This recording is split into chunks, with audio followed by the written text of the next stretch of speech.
It was just past midnight when the forest began to hum. Not the usual nocturnal chorus of crickets and frogs, but something deeper, like the earth itself was holding its breath. I had been walking the ridge trail for hours, chasing nothing more than the comfort of solitude. The air was damp with early spring mist, and my flashlight's narrow beam cut only a pale tunnel through the darkness. The deeper I went, the more the trail disappeared, until my boots found purchase only on roots and moss. That was when I heard it, not a snap of a twig or the call of an owl, but a soft, high-pitched coo. It was far too delicate for any animal I knew lived in these woods. I stopped, straining my ears. The sound came again, closer this time, from just beyond a thicket of ferns glistening with dew. I pushed through and froze. In the small clearing beyond stood something I could not fully comprehend. At first, I thought I was looking at a bear cub, but the shape wasn't quite right. The proportions, slightly long limbs, a large head framed by a halo of dark, fine hair, were unmistakably humanoid. Its eyes were enormous, liquid, and strangely luminous, reflecting my light not with the harsh flare of an animal's eyes, but with a soft, steady glow.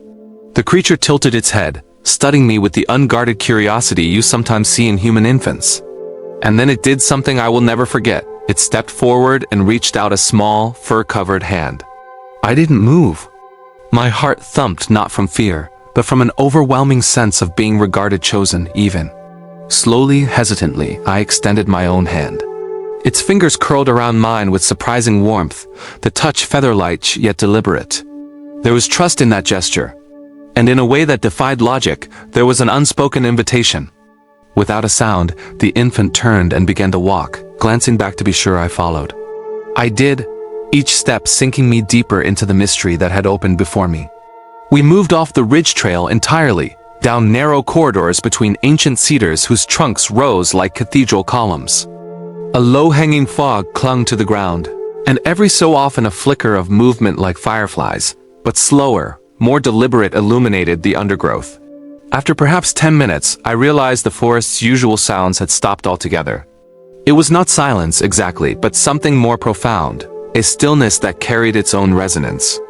The child creature led me through a narrow rock passage I had never seen on any topographic map. The air changed immediately, warmer, sweeter, laced with a faint scent of wildflowers, though it was far too early in the season. We emerged into a hidden vale and my breath caught. The place was luminous in a way that had nothing to do with sunlight.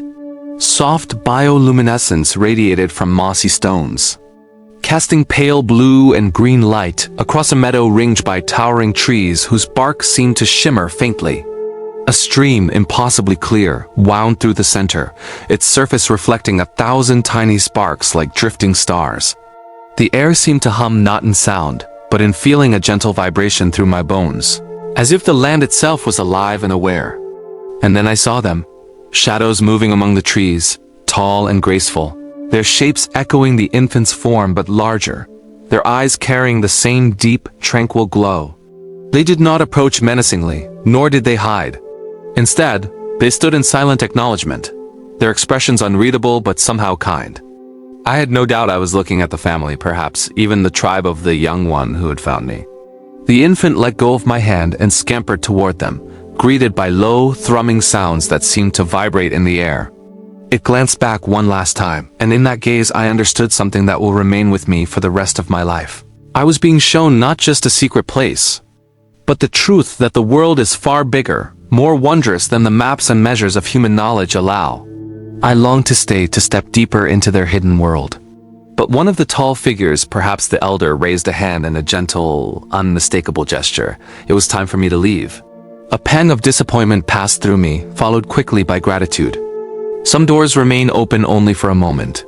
The young one trotted back, grasped my fingers once more, and led me back through the stone passage, through the hush of the great cedars, to the familiar path I had left behind. At the edge of the clearing, it released my hand. We looked at each other, and without words I felt the exchange. I had been trusted with a glimpse, and that was gift enough. Then it was gone, melting into the dark like a moth into night. I stood there for a long time, the ordinary forest pressing around me, the wind threading through branches once again. I could have convinced myself it was a dream except for the faint floral scent still clinging to my sleeve, and the lingering warmth in my palm where tiny fingers had curled. In the days that followed, I caught myself pausing mid-task, staring at nothing, remembering the glow of that hidden valley. It was less about the creatures themselves, more about what they represented. The certainty that there is more to this world than we can ever catalog. That somewhere beyond the reach of our highways and rules are sanctuaries where wonder breathes, waiting for us to be still enough and humble enough to find it. Most of us go through life thinking magic is gone, replaced by the measurable and the known. But I learned on that night, and I believe it still, that the extraordinary does not vanish.